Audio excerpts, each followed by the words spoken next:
una trayectoria cercana al Estado, Mauricio no para de hablar de transparencia y eficiencia. Como empresario, él y su padre obtuvieron condonaciones de deuda, contratos cuestionadísimos, privatizaciones y especificaciones. Estatización de sus deudas en la dictadura, cuestionadísimos contratos durante el alfonsinismo, privatizaciones escandalosas durante el menemismo y especificación con el dualdismo. Ejemplo típico de la gran empresa local, el grupo Macri aprovechó cada vaivén político y económico de los últimos 20 años para expandir sus negocios. Por eso, en momentos en que Mauricio Macri pelea la jefatura de gobierno con un discurso de transparencia y eficiencia, conviene repasar la trayectoria económica del holding, del cual el presidente de Boca fue hasta hace poco su figura estelar. La historia del grupo está resumida en dos informes. El primero fue elaborado por Claudio Lozano, economista, titular del Centro de Estudios del ACTA. El segundo fue elaborado por Jorge Argüello, un técnico que no tiene ninguna relación con el homónimo ex titular del Consejo Deliberante. La patria financiera. La nacionalización de la deuda de los privados a través de los sistemas de seguros de cambio implementados durante la dictadura fue uno de los primeros beneficios de las empresas vinculadas con Macri. Según el informe de Argüello, la deuda de Fiat, de 170 millones de pesos, terminó transformándose en bonos del Estado, lo que le permitió a Macri pagar su deuda a un valor que en términos reales equivalió a menos de un 10% del original. Lozano sostiene que importantes empresas controladas o vinculadas al grupo Sideco Americana, Pluspetrol, Sogma, Dragados y Obras Portuarias, RSZ&A Producciones, Yexa y Manliva acumulaban un endeudamiento con el exterior cercano a los 180 millones de dólares, que fue transferido a la sociedad a través de los seguros de cambio. La patria contratista. Aunque Manliva comenzó a recolectar la basura porteña en 1979, las principales denuncias sobre irregularidades en los contratos aparecieron en 1989, con la llegada a la municipalidad de Carlos Grosso, ex empleado de Macri. El estudio de Argüello sostiene que, apenas llegó al poder, el intendente consiguió que se prorrogara el contrato a pesar de los incumplimientos de la empresa en la renovación de la flota de camiones, al cambio del barrido mecánico por el barrido manual con el consecuente y desmesurado incremento de la factura, o lo más oneroso del servicio comparado con el prestado por la empresa Cliva. Pero la recolección de la basura no fue el único servicio prestado por los Macri a la municipalidad. Itron, de la que participaba el grupo, logró alzarse con la contratación de la facturación de Habli del impuesto automotor. El contrato era de 10 millones de pesos anuales, señala el informe de Argüello, que cita una serie de objeciones formuladas por la auditoría de la ciudad, entre las que se destaca un bajo nivel de exigencia técnica, operativa y jurídica para los concesionarios, situación que no fue corregida en las sucesivas negociaciones y prórrogas pactadas. Por su parte, Lozano recuerda que los contratos de rentas fueron rescindidos por el actual gobierno de la ciudad. Los resultados son elocuentes. El Estado de la ciudad de Buenos Aires gasta 30 millones de pesos menos, señala.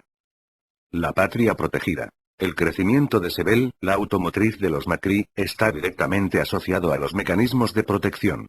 Si bien favoreció a las terminales, destruyó la integración del sector afectando a los autopartistas y promovió un fuerte déficit en intercambio comercial con el exterior que indujo mayores niveles de endeudamiento, sostiene el informe de Lozano.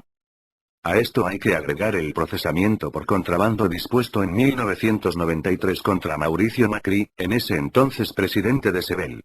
Según la AGI, la empresa evadió unos 55 millones de pesos. La denuncia acusa a Sebel de enviar autopartes a Uruguay bajo el régimen de exportaciones definitivas, con las cuales habrían armado coches que después habrían sido importados a la Argentina, cobrando los reintegros correspondientes. En aquel entonces, la Corte Suprema ordenó el sobreseimiento de Mauricio Macri y del resto de los directivos de la empresa. Justamente, el fallo es uno de los casos que podría utilizar la Comisión de Juicio Político para desplazar a Julio Nazareno. La patria privatista. Con la llegada del menemismo al poder, el grupo Macri amplió sus negocios a través de algunas de las privatizaciones más escandalosas. En 1990, Servicios Viales Sociedad Anónima se adjudicó la concesión de los peajes de 1080,51 kilómetros de rutas nacionales. Argüello cita un informe de la Auditoría General de la Nación del 28 de diciembre de 2001 sobre la empresa. La evolución de las tarifas de peaje durante los 10 años de convertibilidad demuestra que la administración otorgó un aumento del 31,01% promedio, sostiene el informe.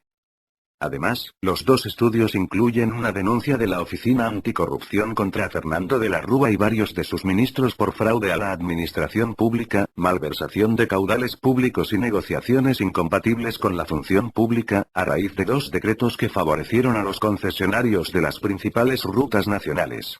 Entre los denunciados figura el subsecretario de Obras Públicas, Edgardo Gastón Pla, quien elaboró el acuerdo impugnado.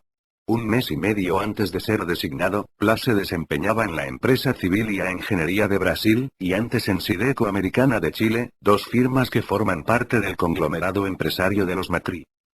El grupo contó con personas allegadas a sus intereses en la Secretaría de Obras Públicas en los momentos estratégicos del desarrollo de estos contratos, tanto al redactarse los pliegos como al acercarse el fin de la concesión, sostiene el informe de Lozano, citando la denuncia de la OA.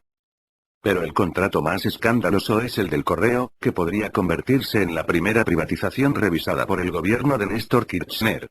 Los informes recuerdan un dictamen de la Auditoría General de la Nación del 5 de septiembre de 2002 que indica que Correo Argentino Sociedad Anónima adeudaba a esa fecha el pago del canon correspondiente a 4 semestres e incumple con las inversiones y las obligaciones previsionales y sociales, redondeando una deuda de unos 207 millones de pesos. El estudio de Lozano detalla otras irregularidades, entre las que se destaca la reducción del plantel de trabajadores en más de 10.000 personas con la particularidad que el costo de tales retiros, casi 100 millones de pesos, fue considerado como una inversión de la empresa. La patria licuadora. La especificación de las deudas de las grandes empresas privadas, la mayoría de las cuales ya habían trasladado sus activos financieros al exterior, fue una de las primeras medidas de Eduardo Duhalde.